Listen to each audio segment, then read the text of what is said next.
The alien invasion is one of the most repeated modern myths since H.G. Wells published The War of the Worlds in 1897. The same story has been repeated hundreds of times in film, television, literature, video games, and every other medium we humans have used to narrate fiction.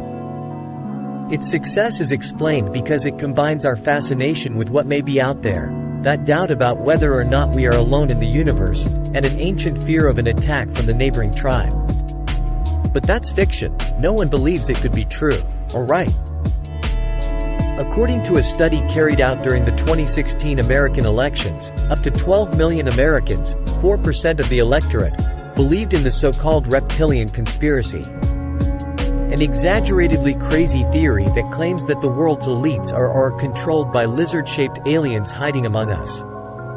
And yes, it is possible that the theory seems like a copy of the plot of V, the legendary 80s series in which Diana and her friends came to our planet with plastic masks to invade us between the lunch mouse and the dinner mouse meal. There is no doubt that David Icke, the main creator of this theory, had seen and enjoyed it. Before discovering the greatest secret, the title of the book that launched him into conspiratorial fame, he was a footballer, specifically a goalkeeper for Hereford United, until an injury forced him into early retirement. He then went on to work as a BBC sports commentator until a series of mystical experiences made him discover the reality hidden behind the curtain that is our world. Icke started from theories already raised, adding his own touch, and over time he has readjusted them to the events that were happening in the real world, such as 9/11. A bit like what happens in comics, it has mutated over time, to which we must add new versions proposed by the millions of conspiracy theorists who populate internet forums and YouTube channels. Proposing a logical chronology is almost impossible, but if we don't ask Marvel, why ask a worldview? You might think that to disprove the theory you just had to ask them to point out the reptilian they want and pull their mustache to see if the mask falls off. But no one manages to dominate the world in such a stupid way. At most you can reach the presidency from Spain. The thing is that these reptiles are not like the lizards that destroy your garden flowers, but rather they are interdimensional beings that vibrate at a higher frequency than us, which allows them to present themselves to us as apparently normal humans. Let's see how your partner shows you that his mother is not one of these. But the thing does not stop there. Not content with hiding their presence with this energetic disguise, they also created a human-reptilian hybrid race. Pure-blooded reptilians are few on our planet and occupy the top of the conspiracy hierarchy, while the hybrids are primarily in charge of doing the dirty work and manipulating human leaders to do the lizard's will through their best-known arm.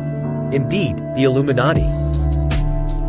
There are also those who believe that reptilians hide in plain light, like famous people and celebrities.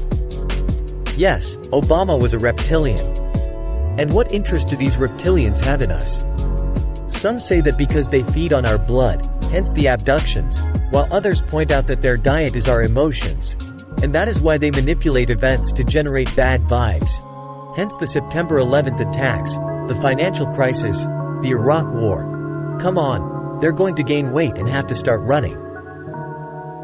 According to this theory, or one of them, because we have already said that finding meaning in this whole movie is even more difficult than in Lost, the epicenter of this entire conspiracy is an underground base located in the town of Dulce, north of Nuevo Mexico and near the Colorado border.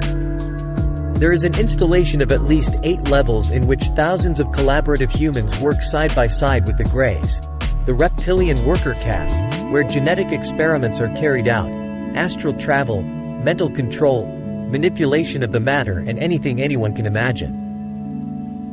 And, like in any good movie, there has to be slaps between the allies. Like Captain America and Iron Man. In this case, the battle began on level 3, after several technicians sabotaged the experiments for months. The tension and paranoia was through the roof, and after a misunderstanding over an experiment, things escalated into a pitched battle between a faction of humans and the aliens for control of the base. The aliens used laser weapons against American military personnel. 68 died, 19 were evaporated, and 12 managed to escape and remain hidden to this day. How this battle fits into the theory that our governments are manipulated from the shadows is not very clear to us. But we have already said that you don't have to think much about the consistency of the story. You just have to sit down with the popcorn and enjoy the best science fiction novel history.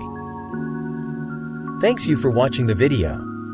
Remember, you can help me following on my channel to learn more content about aliens.